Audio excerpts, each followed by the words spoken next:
Hola, muy buenas noches. Hoy día, lunes 15 de marzo del 2021, damos inicio a este nuevo encuentro de diálogos constituyentes que estamos realizando para poder hablar con la ciudadanía e ir conociendo también sus intereses, inquietudes y promover esta campaña de miras a las elecciones del 10 y el 11 de abril que se aproximan.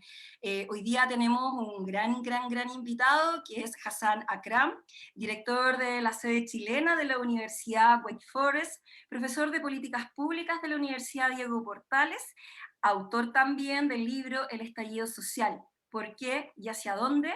Magíster en Desarrollo Económico y doctorado en Ciencias Políticas de la Universidad de Cambridge y panelista también de La Voz de los que Sobran. Hassan, ¿cómo estás? Qué gusto poder verte nuevamente en algún espacio de este universo. Muy bien, Carolina, ¿cómo estás tú? Yo estoy muy contento por la invitación. Muchas gracias, qué bueno. Es gratificante saber que te ha gustado esta invitación y ya segunda vez que podemos participar juntos en una actividad de este tipo. Hace unos días les puedo contar que Hassan nos acompañó en una actividad acá en Providencia, en el Cabildo de Román Díaz, donde estuvimos también con la candidata a alcaldesa Verónica Pardo por Providencia, y también estuvimos con Tomás Leturia, candidato a concejal, y Javier Ortiz, que también ese día nos visitó, lo que pudimos hacer con una actividad, obviamente con todas las medidas de cuidado en estos tiempos tan complejos por el COVID, pero aún así pudimos reunirnos y compartir en un espacio que a muchos nos puso un poco nostálgicos de aquellos tiempos en que podíamos reunirnos y hacer actividades cívicas en tiempos que sí nos podíamos reunir en varios espacios. Hassan, ¿tú cómo has estado en estos días? ¿Cómo va lo del COVID? La Bueno, pena principalmente y todo lo que implica este estado de catástrofe. sí, bueno, hasta ahora no he tenido ningún problema. Ha sido una pena tener que hacer tantas actividades de cabildos y asambleas territoriales online y presencial. La experiencia es muy distinta. Fue un gran placer poder compartir con la gente del Cabildo de la Pazuela de Romandías y también volver al final a hacer esas actividades y conversar y responder directamente a las preguntas de los vecinos y las vecinas es una experiencia de verdad única. Pero yo estaba haciendo hartas actividades así online que igual tiene su aporte y la importancia de mantener la participación, porque al final lo que va a determinar si este proceso termina con una nueva constitución que de verdad facilita la transformación de este modelo económico-social que nos tiene tan mal. Entonces, lo que va a determinar si vamos a tener éxito con el proyecto de superar ese modelo es la participación ciudadana. Al final yo he escuchado tantas críticas, la gente siempre dice, no, todo está vendido, todo está controlado desde arriba. Y yo siempre digo, eso depende. Por supuesto que hay fuerzas que quieren cerrar todo desde arriba. La pregunta es si hay suficiente movilización ciudadana para contrarrestar eso. Y en eso estamos. ¿Tú crees que existe realmente presión ciudadana y que la participación ciudadana realmente va a poder seguir llegando a sus propósitos y tener una verdadera presencia en la Convención Constitucional y también en los proyectos y de futuros procesos sociales, políticos, culturales que este país va a sortear? ¿Cómo Bueno, ves tú? que hay presión ciudadana, eso es algo evidente, de eso no hay ninguna duda. De hecho, la única y exclusiva razón por la cual estamos teniendo este proceso constituyente es gracias a la movilización ciudadana. El famoso Acuerdo por la Paz, que fue tan criticado, lo firmó la UDI, la presidenta de la UDI, Jacqueline von Rieselberg, en ese momento, ¿cierto? No es que la UDI tuvo una repentina conversión a la causa de una nueva constitución. Lo firmaron porque estaban muy asustados frente a la movilización ciudadana. El Partido Socialista también lo firmó, estando históricos opositores a eso, precisamente por el grado de miedo que tenían frente a la movilización ciudadana. Entonces es un dato a la causa que la movilización ciudadana, la presión de los movimientos sociales existe y que puede cambiar las cosas. La pregunta es si podemos seguir cambiando las cosas, porque ya hemos hecho un gran cambio con este proceso constituyente. Pero para hacer que eso sea más que letra muerta, que eso se realice en cambios profundos, hay que seguir presionando. Y eso al final no es algo que ni tú ni yo puede responder. Depende de todos nosotros como colectividad. Es curioso, a mí me llama mucho la atención, Hassan, este nombre, Acuerdo por la Paz y la nueva Constitución. Me gusta que haya un acuerdo, me gusta que por fin podamos transitar a un proyecto de acuerdo social en el cual las personas podamos participar. Obviamente, la presión social estaba exclamando una asamblea constituyente. Muchos vimos que efectivamente eso era lo que se solicitaba, que era una nueva constitución a través de una asamblea constituyente.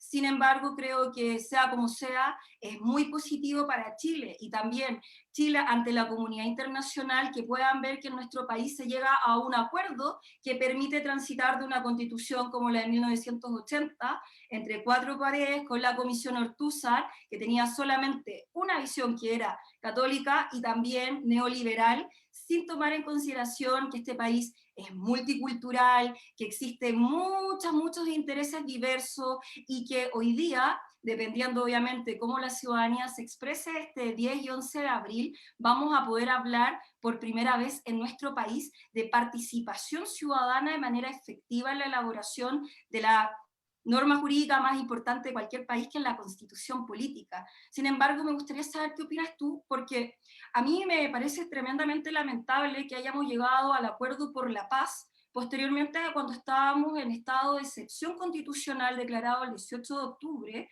¿te acuerdas?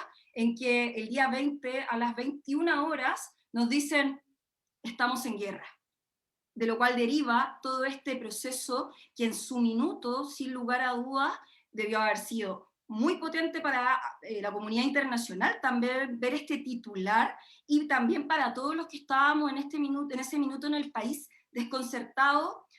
Yo formo parte de una generación que no vivió estados de excepción, o al menos ya como ciudadana. Yo nací en el 85, así que viví la última parte nomás de la dictadura y no me acuerdo mucho, pero ese impacto y esa declaración sin dudas también es transformador dentro de la sociedad, porque nos lleva a otro lugar, nos lleva a pensar de otra forma.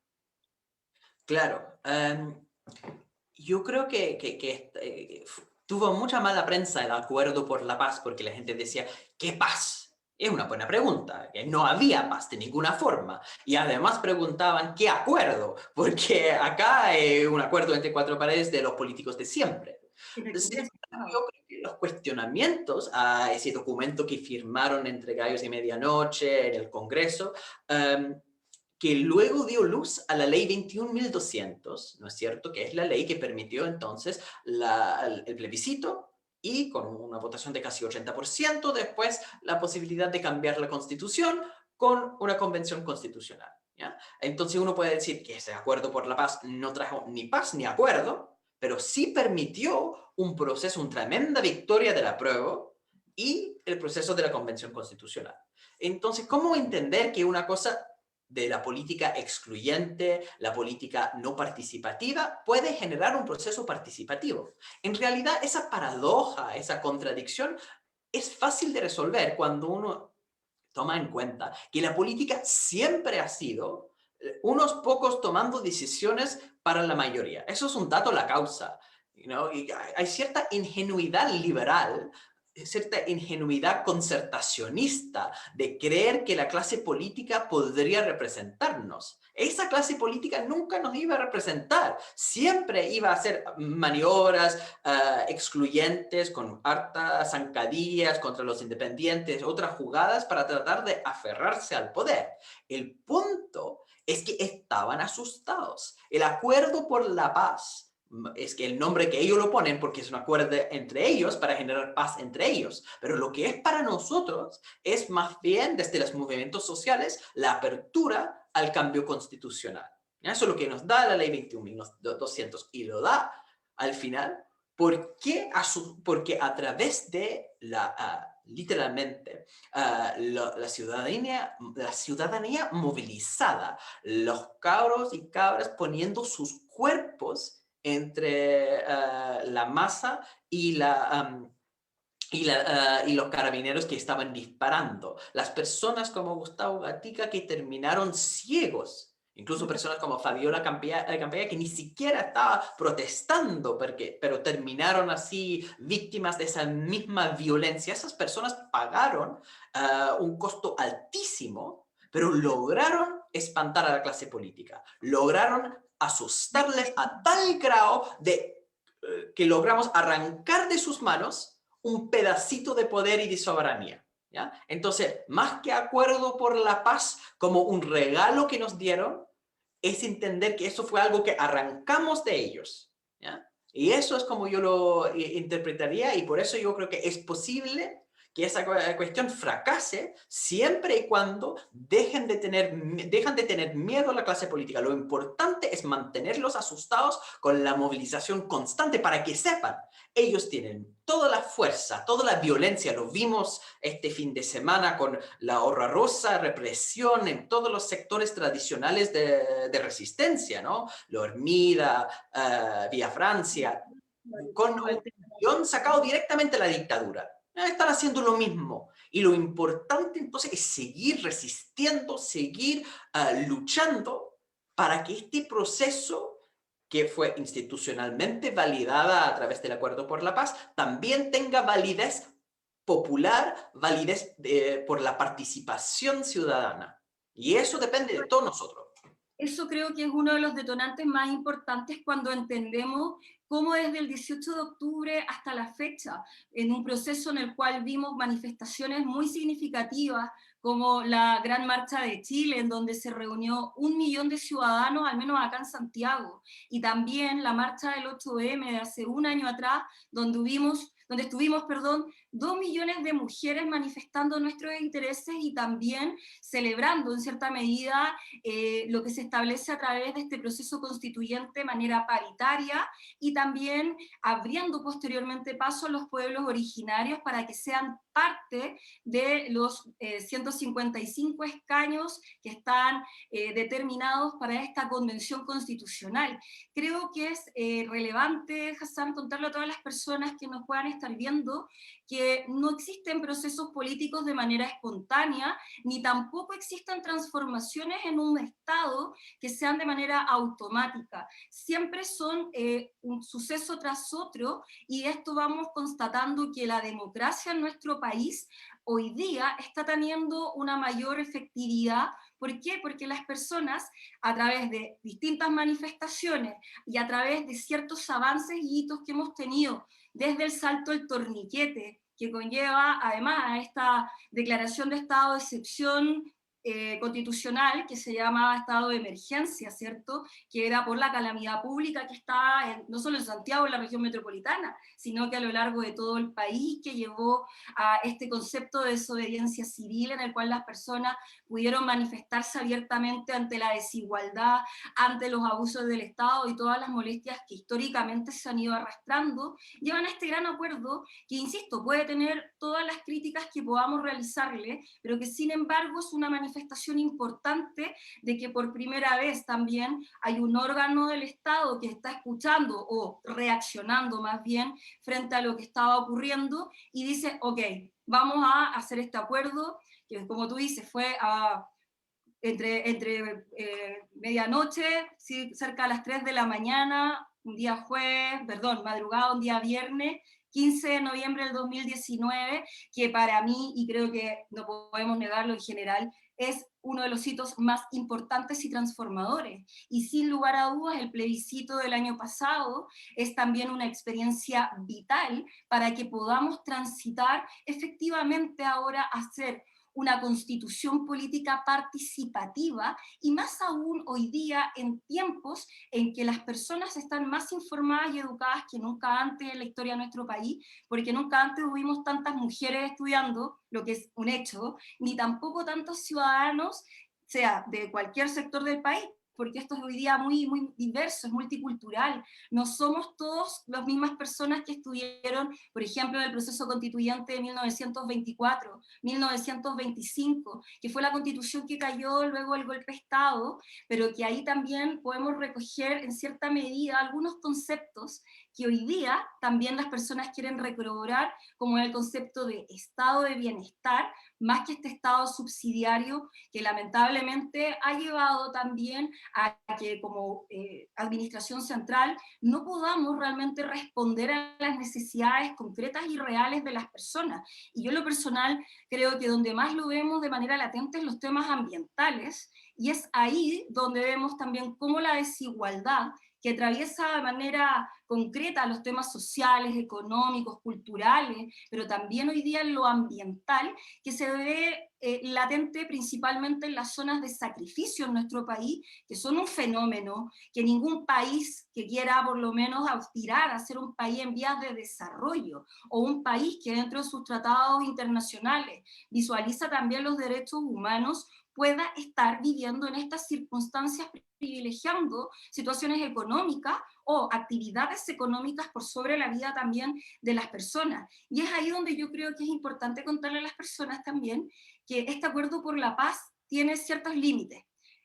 Como muchos decían, se va a redactar una hoja, una constitución en blanco. Pero no es así, no es un papel en blanco lo que se va a realizar en este proceso constituyente. ¿Por qué? Porque la ley 21.200, que es el acuerdo por la paz, y la nueva constitución señala claramente algunos límites, como es el tema de los tratados internacionales, en los cuales se incluyen tratados sobre derechos humanos y también tratados de libre comercio. Y ahí me gustaría, Hassan, que podamos empezar a hablar del acuerdo de Escazú, por un lado, pero también del TPP-11. ¿Por qué? Porque son temáticas que si hoy día pudiesen estar sobre la mesa y las personas pudieran realmente decidir sobre estos temas, estoy segura que el resultado para el país sería muy distinto que si solamente fuera algo acordado en el Congreso o en el Poder Ejecutivo. Sí, el tema de los tratados internacionales es un problema para la Convención Constitucional en el sentido en, aunque aunque no es un tema de la ley 21.200 exactamente, sino algo anterior a eso, un poco más profundo, lamentablemente, ¿no? Tampoco es un tema del TPP-11. Incluso si no se firma el TPP-11, vamos a tener el mismo problema, ¿no? Al final yo soy más pesimista, de cierta forma, los que dicen, pero el TPP-11 es lo peor, ¿no? Porque si firmamos el TPP-11, el Estado chileno no va a poder hacer nada en términos de regulaciones y vamos a terminar siendo un paraíso neoliberal. Y yo siempre respondo, pero un momento, el Estado chileno en este momento no hace nada y ya somos un paraíso neoliberal. Entonces, en este sentido, el TPP-11 no cambia las cosas. Yo soy firme opositor al TPP-11 porque es el último eslabón en una larga cadena, ¿no? Hemos conversado, bueno, en otros momentos de eso, pero el TPP-11 le faculta a transnacionales a demandar el Estado chileno. ¿Mm? Eso, ¿Mm? eso es muy complejo porque genera también ciertos compromisos que el país tenemos que cuestionar si está en calidad de poder también soportarlos, porque tiene también factores económicos. Sí, efectivamente, cualquier cambio en términos de políticas públicas puede perjudicar a transnacionales que han invertido en Chile y ellos pueden pedir indemnizaciones que pueden llegar a ser miles de millones de dólares. Estamos hablando, por ejemplo, de laudos, fallos de indemnización contra Ecuador que llegaron a 20 o 30 mil millones de dólares, contra Rusia de 50 mil millones de dólares, ¿no? Con niveles de indemnización tan alto, ¿ya? Llega a ser imposible ejecutar ciertas políticas públicas, ¿no? En el caso de Alemania, en este momento, después del desastre en Fukushima, Wow. Alemania tomó la decisión de cerrar todas sus plantas nucleares. Ahora un debate acerca de eso. Yo personalmente no estoy de acuerdo con esa política, creo que fue un error. Pero de todas formas, lo interesante o lo difícil es que con esa política llegaron demandas contra el Estado alemán por lo que ellos llaman expropiación indirecta o al final perjudicar los derechos de propiedad de las transnacionales que son dueños de las plantas nucleares en Alemania, y han llegado a un acuerdo donde Alemania va a pagar más de 4.000 millones de dólares como recompensa a estas empresas que son dueños de las plantas nucleares. ¿Ya? En el caso de la energía nuclear, como dije, yo no creo que fuera la mejor política, principalmente porque la energía nuclear, aunque sí tiene evidentes problemas ambientales, es distinto su aplicación en un país sísmico como Japón que en un país no sísmico como Alemania, y el gran efecto del cierre de las plantas nucleares fue un aumento en emisiones, porque efectivamente Alemania, que tiene una fuerte política para reducir el uso de termoeléctricas a carbón, cuando desaparece toda la energía que proviene de la energía nuclear, no pueden cerrar a la misma rapidez las termoeléctricas a carbón. Y tiene esa cosa ridícula que inventaron, que es el carbón verde, que es una mentira. Y al final Alemania, a pesar de tener una excelente política verde, no ha reducido sus emisiones totales, tanto como otros países, como Inglaterra, como Francia, que ocupan energía nuclear. O sea, hay un debate. Pero el punto, lo más importante, es que Alemania, cuando está obligada a pagar indemnización por cerrar plantas nucleares, va a estar en la misma posición mientras que se intensifica la política de cerrar termoeléctricas a carbón, que eso sí o sí vamos a necesitar hacer. Y en el caso de Chile, donde estamos hablando de la descarbonización de la matriz productiva de ahí a 2050, ¿cierto? Y van bajando la meta, pero siempre es de la vida útil, 2040, 2030, pero siempre dentro de la vida útil de las plantas termoeléctricas que tienen, cuando en realidad tenemos que empezar a pensar a cerrar estos en los próximos 5 años. Estamos No, frente a... porque el tema climático es tan severo, ya estamos, como algunos autores dicen, en la etapa del colapso ambiental, que finalmente ya solamente pensar en transitar con esta Agenda 2030, que el mismo gobierno señala como un desafío frente a la sustentabilidad, lamentablemente puede ser un poco tardío. Y si vamos sacando las cuentas con esto de la nueva constitución, que estaría a fines del 2022 ya entrando en vigencia aproximadamente, lamentablemente, por muy progresista que sea la disposición en temas ambientales y también en temas internacionales que se establezcan en la nueva constitución, visto desde una perspectiva purista de la ecología, ya es tardío. Porque como tú dices, ya está bastante atrasado, y 2030, 2040 o 2050, que son algunas de las metas de descarbonización, tanto en Chile como a nivel internacional, son más bien un fracaso que la humanidad va a tener que soportar, y que hoy día tenemos que reaccionar, que las normas internacionales principalmente son una muy buena luz para nuestro país, porque nos pueden permitir tener un gran liderazgo a nivel de comunidad internacional, particularmente con nuestra región, que es Latinoamérica, y también con el Caribe. Y ahí me gustaría empezar a hablar un poquito del acuerdo de Escazú, porque me pasa que siento que nos perdimos una gran oportunidad al no ratificar el año pasado el acuerdo, que en un inicio se debió haber llamado el Acuerdo de Santiago, porque inicialmente todo ese gran proyecto que hablaba de justicia ambiental a nivel continental, que hablaba de los defensores de la naturaleza, y otro gran ítem que muchos insistimos los candidatos constituyentes de la actualidad en hablar de participación ciudadana, más democracia, es uno de los ítems que también el Acuerdo de Escazú comprendía, y que Chile, al no ratificar, excluye nuevamente que la ciudadanía pueda participar de las decisiones más importantes y que nos afectan, no solamente en temas económicos, sino que también en temas ambientales, que van directamente ligados con la salud y vida de las personas, que en el caso de las zonas de sacrificio ambiental ya están mermados por la contaminación, y sin lugar a duda, a nivel general, también las personas ya están sufriendo los efectos de este cambio climático, que claramente solo con el acuerdo de Escazú no lo íbamos a solucionar, pero sí va a permitir poder fomentar la participación ciudadana, el acceso a la información, y también la justicia ambiental a nivel internacional con el resto de los países de Latinoamérica y el Caribe. Y ahí es donde uno se cuestiona, pero ¿por qué entonces sí quieren suscribirse a otras normas, pero no querían suscribirse a esta en particular? ¿Cuál es la diferencia? ¿Cuál es el criterio, según tú, que tiene acá el Estado de Chile al discriminar a Escazú, pero seguir perseverando con el TPP-11? Bueno, es bastante coherente.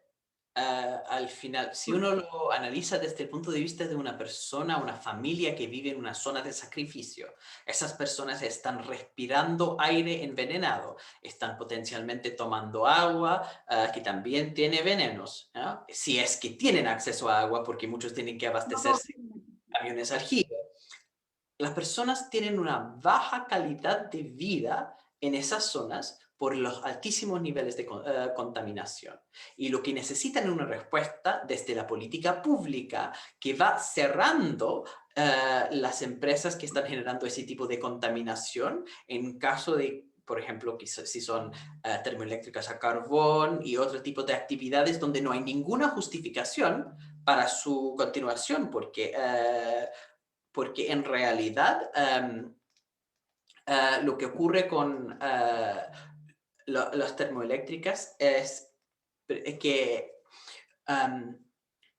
existen otras fuentes de generación de energía, ¿ya? Entonces, no hay ninguna justificación para mantener abiertas esas plantas. Y si no hay ninguna justificación para mantener abiertas esas plantas, sí, el Estado debe, porque hay alternativas para generación de energía, el Estado debe actuar para cerrar. En caso de que hay actividades económicas que no tienen alternativas, ¿no? Hay ciertas actividades económicas que son necesarias, entonces lo que hay que hacer es hacer mitigación, ¿ya? Que también es una respuesta desde la política pública. O hay que cerrar en caso de actividades que son reemplazables con otras, como energía renovable no convencional en vez de termoeléctricas, o hay que simplemente mitigar en los casos de actividades imprescindibles.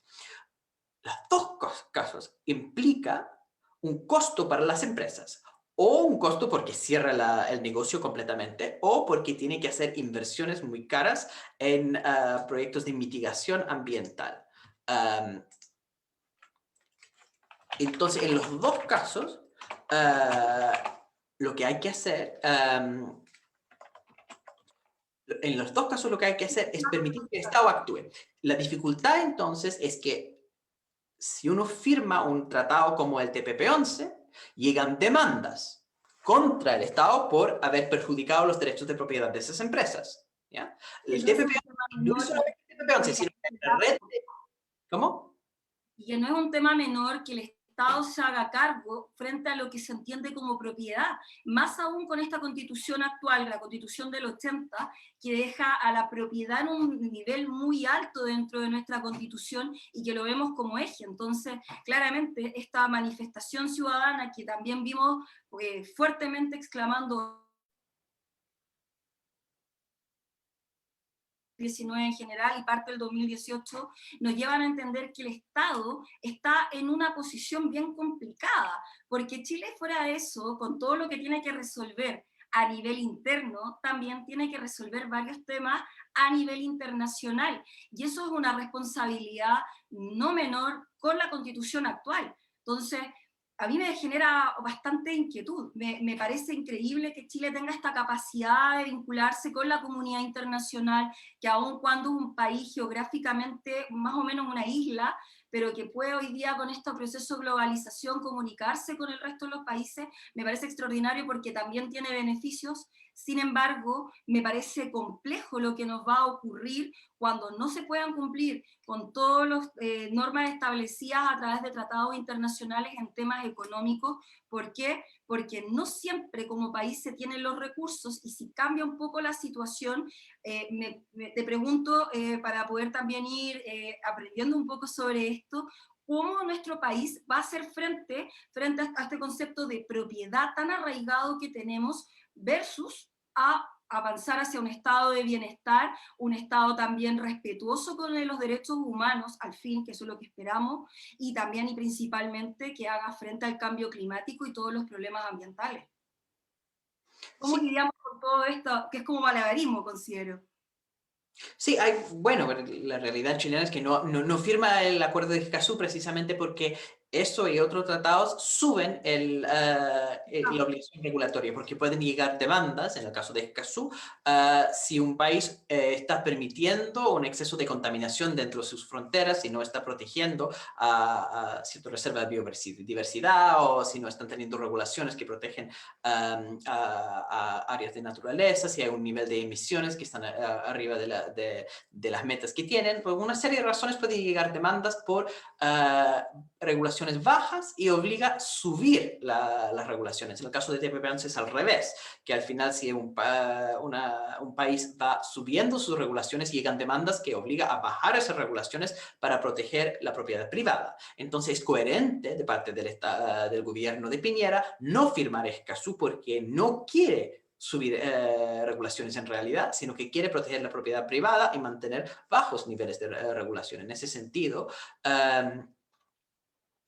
están dispuestos a mantener las zonas de sacrificio. El concepto de sacrificio es precisamente sacrificar, matar a una zona para conseguir un fin más grande. En ese caso, el fin más grande es mayor recursos económicos para los dueños y además de vas ese. a poder percibir cómo es la desigualdad en nuestro país, porque es precisamente donde existen más vulneraciones de este tipo, es donde también existen las personas con mayor afectación en su acceso a derechos a la vivienda, a salud, a educación y todos los grandes ítems también que se están exclamando dentro de este proceso constituyente desde la ciudadanía. Entonces, es lamentable ver que no hemos logrado como país, aun cuando existe esta idea de igualdad frente a la ley, lamentablemente vemos que eso es más bien una desigualdad en el acceso, en una desigualdad frente a las oportunidades y también en el ejercicio de la garantía del derecho a la vida y de la salud,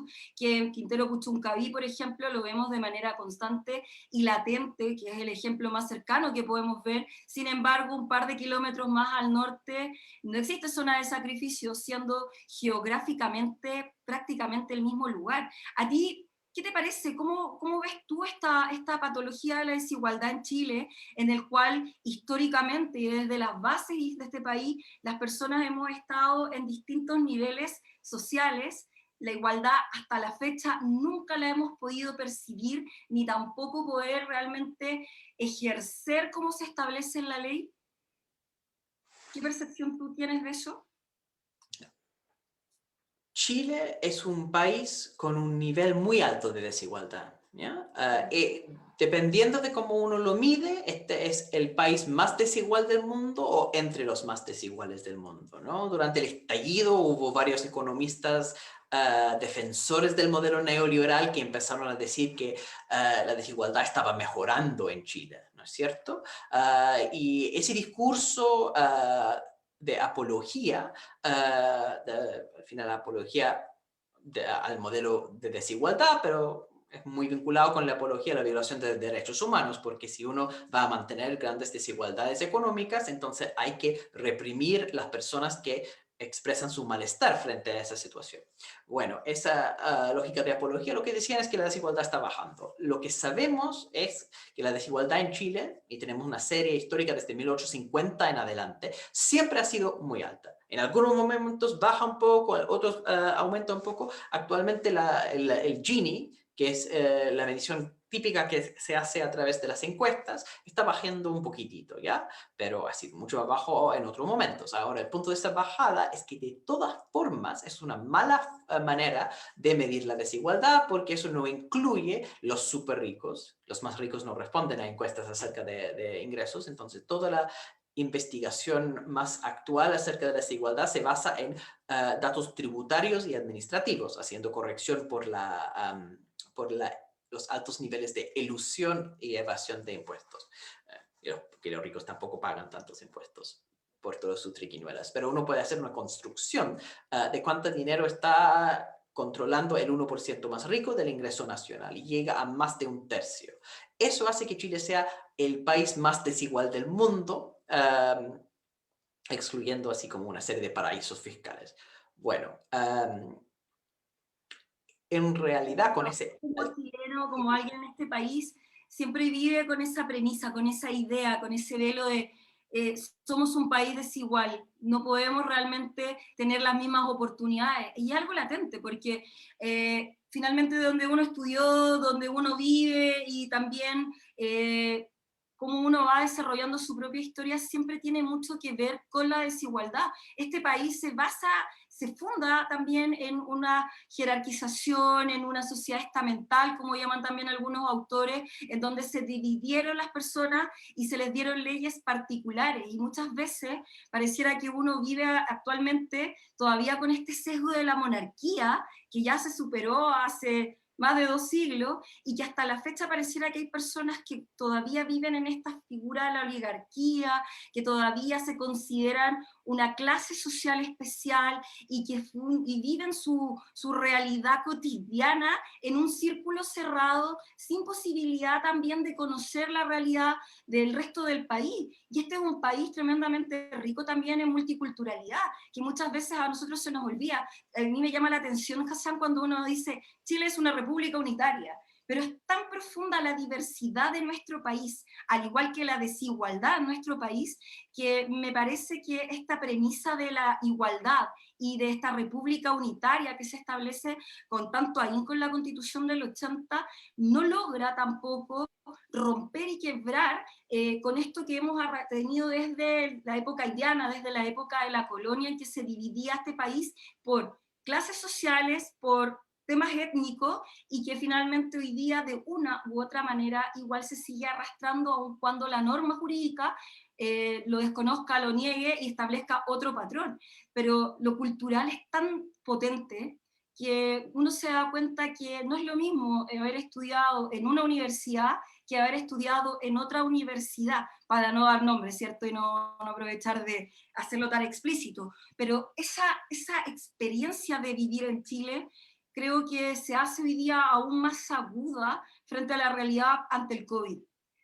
Frente a esta realidad de estado de catástrofe y también ante el acceso al sistema de salud, que deja más claro que nunca la diferencia entre poder morir con dignidad, quizás, esperemos que así sea, en una clínica atendido o en otras posibilidades de asistencia médica versus quienes están hoy día gravemente enfermos en hospitales y atendidos en el pasillo, simplemente porque esta igualdad no se ha podido hacer efectiva en nuestro país, lo que demuestra que aquí ya es algo mucho más severo y complejo de superar.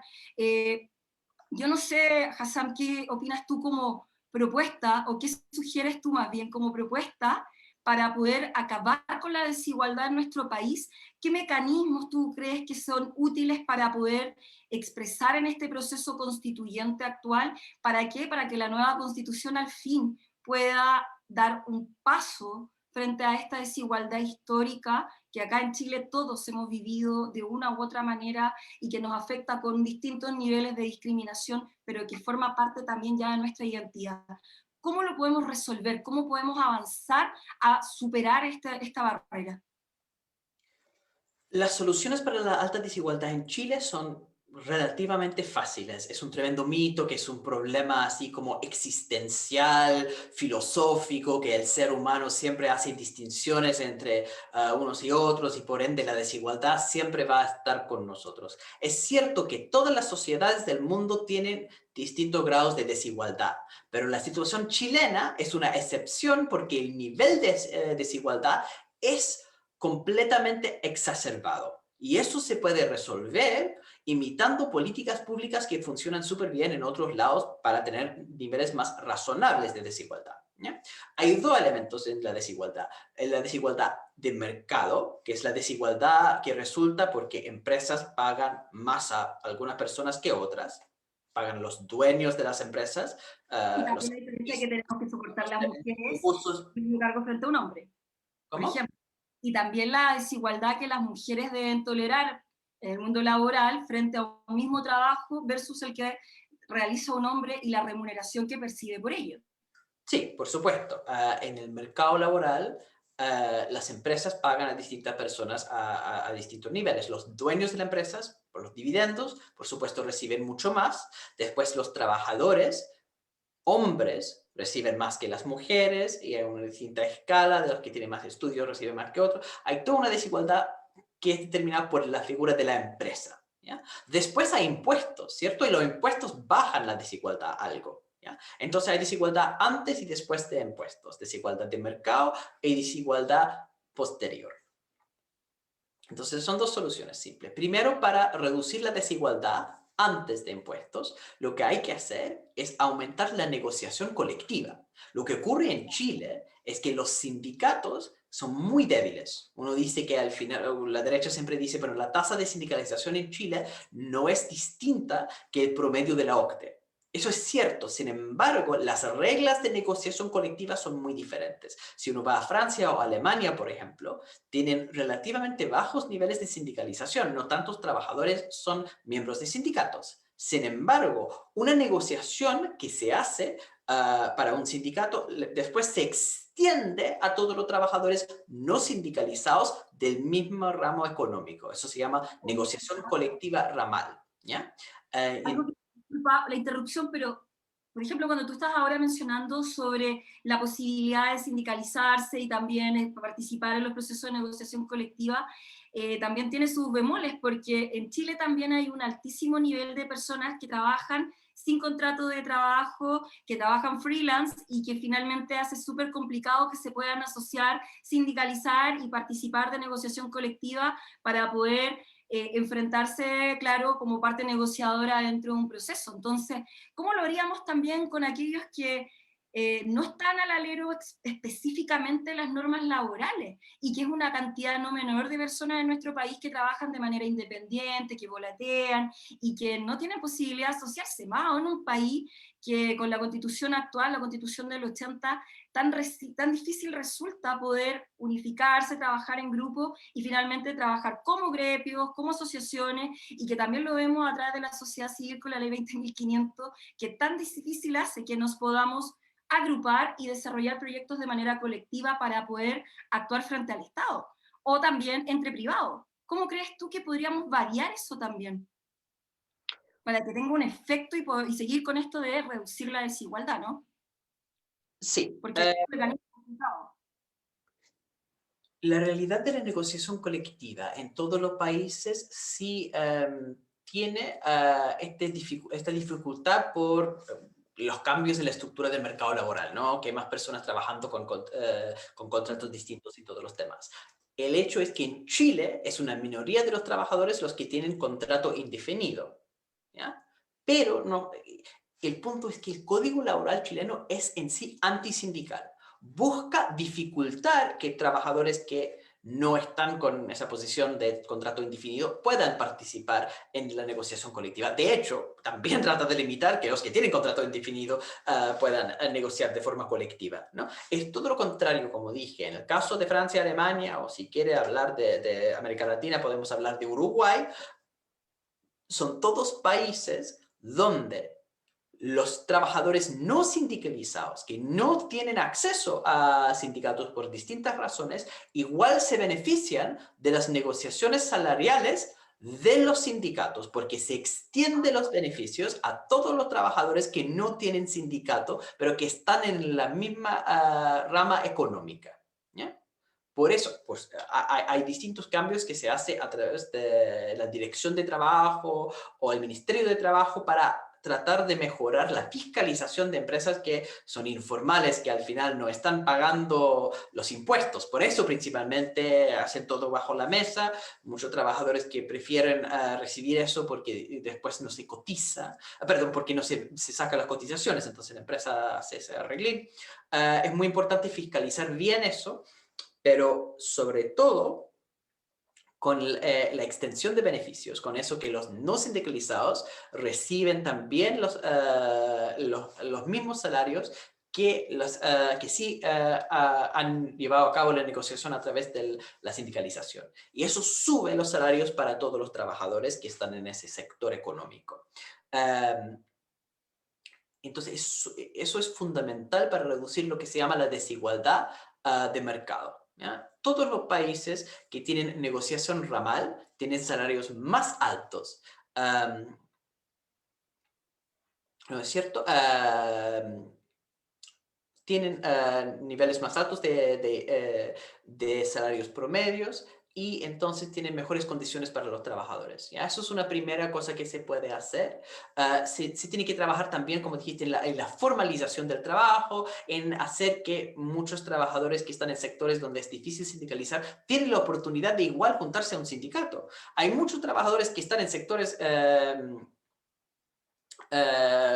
donde no está como el obrero industrial clásico, sino que son mujeres trabajando en cultura, pueden ser miembros de multisindicales muy grandes que al final representan a todos a los trabajadores del sector cultura, ¿ya? Porque no es una negociación a nivel empresa.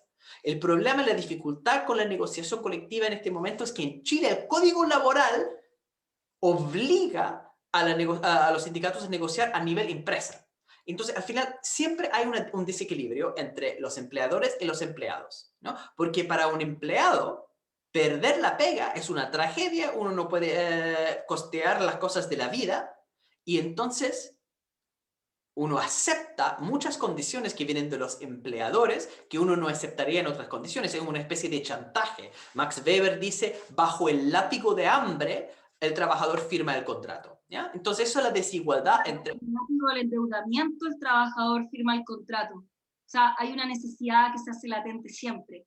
Sí, exactamente. Entonces, en esa situación, porque hay esa desigualdad, existe el sindicato. Porque para un empleador perder un trabajador no es nada, porque puede reemplazarlo fácilmente. Pero cuando va a perder muchos trabajadores es un costo más alto y ahí se llega a un equilibrio donde entonces la negociación puede ser más fuerte y suben los salarios. Cuando son más y más trabajadores, cuando el sindicato es cada vez más grande, más fuerte es la negociación. Por eso la negociación ramal, que no es solamente una empresa, es todos los trabajadores de todo un sector económico. ¿Ya? Entonces ahora, si hay una empresa donde, el empleador no quiere pagar buenos salarios, ¿ya? Ahora está perjudicando a todas las demás empresas en todo ese sector porque no pueden llegar a acuerdos y entonces está paralizado todo el sector. Los empleadores como un todo tienen que llegar a acuerdos entonces, ¿no? Se genera una negociación a un nivel mucho más colectivo, mucho más macro, y eso mejora las condiciones para todos los trabajadores. Y esa cuestión de la negociación colectiva ramal es fundamental en mejorar los salarios para todos y, consecuentemente, reduce la desigualdad. Cuando uno vincula eso con altos impuestos para los más ricos, se baja la desigualdad. Esas son las dos políticas principales necesarias y son políticas que se aplican en muchas partes del mundo sin ningún problema. Por eso es fácil resolver el problema de la desigualdad en términos teóricos. El problema es político, que no existe voluntad política para implementar cosas como la negociación ramal, que fue una propuesta que se consideró durante el gobierno de la nueva mayoría, y por supuesto los de la exconcertación tan involucrados en las mismas redes de poder de los grandes empresarios, atacaron tan duramente la propuesta que no se pudo hacer. ¿Ya? Entonces ahí está, es parte Lo que del... señalas como dos pilares para poder ir avanzando en esta reducción de la desigualdad, que Chile por una u otra forma igual ha adherido dentro de nuestras políticas a través de los objetivos de desarrollo sostenible, pero que sin embargo no son lo suficiente porque son ideas más de inspiración para nuestro ordenamiento jurídico y para las políticas públicas de nuestro país que algo que realmente podamos hacer efectivo.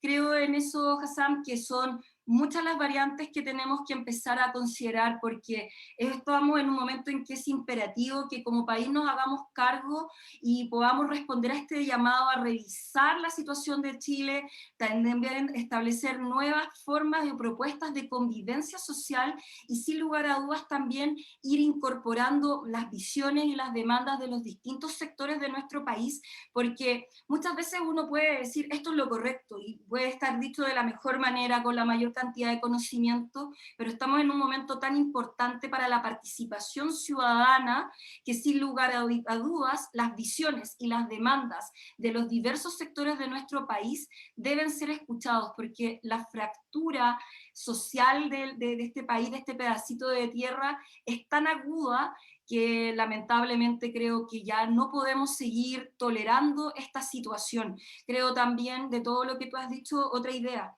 Hay una responsabilidad que ya no es solamente del Estado, de las multinacionales o del empresariado, también es una responsabilidad de la ciudadanía, porque no podemos hablar solamente de zonas de sacrificio, de desigualdad, si no tenemos en la mira también el consumo, el consumismo. ¿Por qué? Porque finalmente somos parte de un eslabón que fomenta la extracción de recursos naturales. ¿Para qué? Para satisfacer necesidades que muchas veces no son reales, como por ejemplo el tema del plástico, que es un tema que, claro, no dices una botella, no pasa nada, pero es tanto ya lo que se manifiesta que no podemos dejar de mencionar que cuando tenemos una botella de plástico también tenemos un tanto de petróleo en nuestras manos que afectó la calidad de vida del ser humano y que también afecta a los ecosistemas en los cuales nosotros habitamos. Y creo que esa es parte también de la visión que tenemos que empezar a integrar, que hay responsabilidades más altas, otras responsabilidades más pequeñas, pero que sin lugar a dudas todos de una u otra manera contribuimos en la situación, principalmente en temas ambientales, en la cual hoy día nos encontramos. Y fundamental también ir incorporando esa visión, ¿para qué? Para que esta fractura social de alguna forma, por cierto, no automática, pero sí a través de un proceso de transformación, nos permita poder llegar a comprendernos como una comunidad política nueva, acorde a nuestros tiempos, y que deje el sesgo que nos ha dado la Constitución de 1980 y qué violento resulta lamentablemente entender que las normas de un país se establezcan a puertas cerradas, excluyendo a la mayoría de la sociedad y sin considerar sus necesidades, intereses o prerrogativas frente a lo que queremos acordar y pactar. Hassan, hay un par de comentarios chiquititos, si podemos comentarlo. Ya que nos quedan los últimos segundos, bueno, dice tienda Kakayoyang, Chile dice lo único que hace bien es decretar zonas de sacrificio. Bárbara Sepúlveda, que me imagino, que no estoy viendo el chat directo, pero creo que es la candidata constituyente también. Un saludo a nuestra querida colega, también increíble la labor que ella hace, que dice, grande de Caro y Hassan, grande también Bárbara, genial ella todo lo que hace. Otra persona dice, ¿y por qué en Chile no hay sindicatos si son tan buenos? Y otra pregunta, ¿cómo puede la nueva Constitución favorecer a los acuerdos colectivos? ¿Qué dices tú sobre esto de los sindicatos en China? Yo creo que es una pregunta compleja porque China responde a un sistema completamente diferente al nuestro o a lo que entendemos en Occidente. China tiene sindicatos, muchos, están fusionados con el Partido Comunista y por ende tienen un problema con hacer negociación colectiva. Hay mucha represión, están limitados en su capacidad de hacer huelgas. Sin embargo, hay una ola tremenda de huelgas dentro de China todo el tiempo. No es un país cuyas relaciones laborales son tan pacíficos, no lo crean. Hay sindicalismo muy fuerte en China. Lo interesante es si uno mira el aumento en los salarios. China es el país en el mundo donde uno ve un enorme aumento en salarios promedios. Al final es un país tan grande que hay que verlo por región, pero hay un aumento en los salarios enormes y eso ha sido producto de un sistema particular que ellos tienen.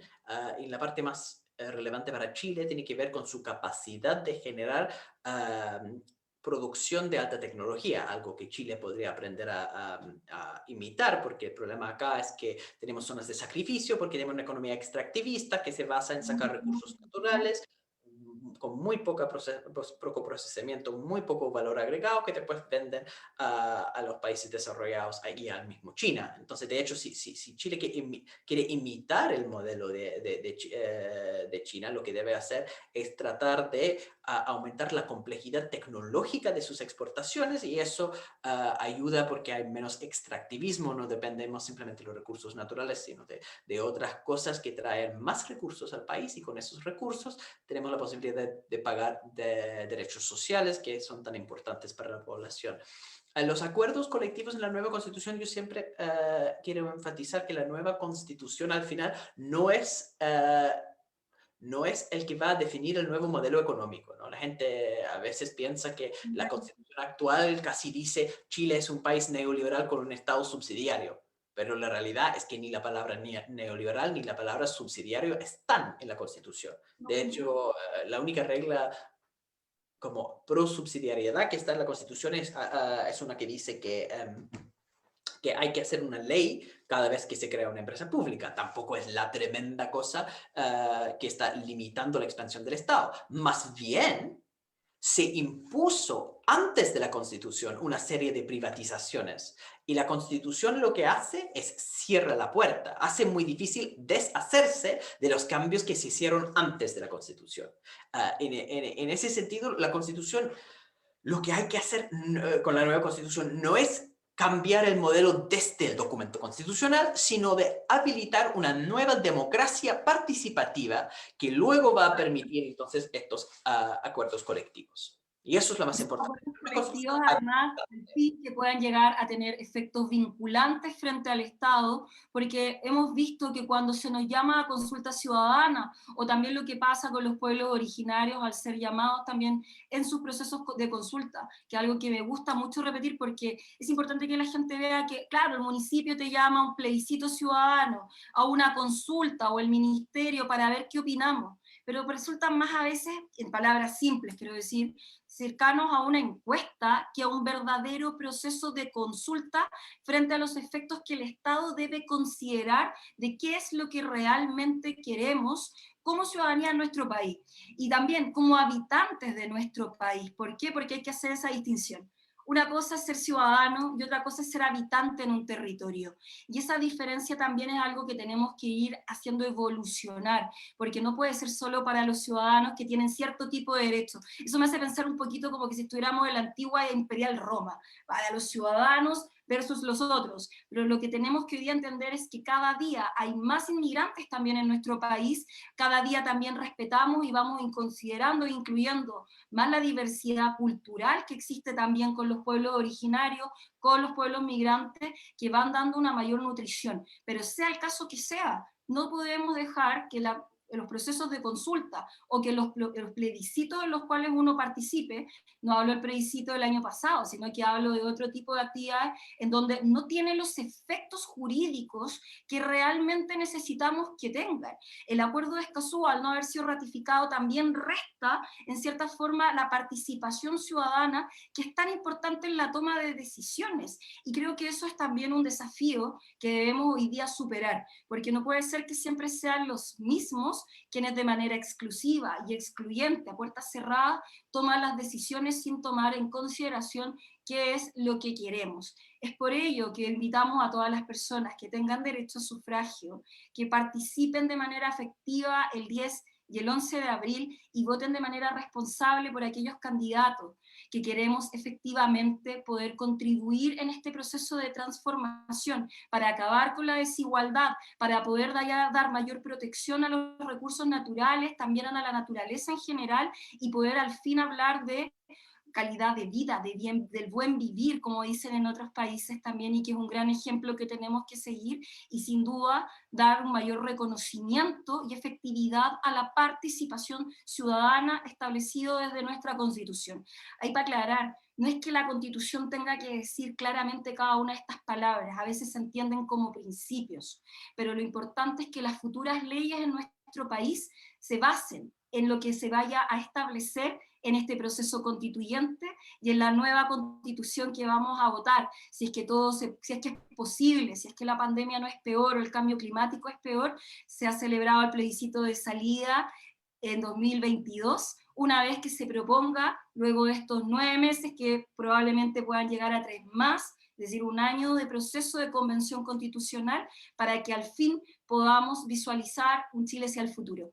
Hassan, me están avisando que nos queda 1 minuto y medio, así que 1.000.000 de gracias, ha sido de verdad un honor poder haber compartido contigo el otro día en el Cabildo con los vecinos, vecinas, vecines de Providencia y hoy día junto a ti, porque he visto tu carrera acá, me parece increíble, yo lo que te decía, admiro tu trabajo, considero que es tremendamente interesante también para las personas en Chile ver la opinión que tú nos expresas generosamente en un live como este, en la prensa, en la televisión, en los cabildos donde estamos las personas que realmente queremos formar estas nuevas comunidades políticas del país y es donde realmente la participación ciudadana se ve de manera latente, así que felicitaciones, muchas gracias, porque todo lo que tú haces es un gran, gran aporte. Y además siempre es bueno ver las cosas con otra perspectiva. Muchas gracias por la invitación, Carolina. Espero que te vaya súper bien en la campaña. Estamos en eso, estamos en eso. Que aún me difícil en las condiciones, fase uno, fase 2, pero ahí estamos y los medios de comunicación que ojalá sean asequibles para todas las personas porque la información es un derecho, pueda llegar a más y más personas en lo sucesivo. Así que, bueno, los invitamos a seguir en las próximas actividades y mucho éxito también para ti, Hassan, en lo que tú estés emprendiendo este año y en lo sucesivo.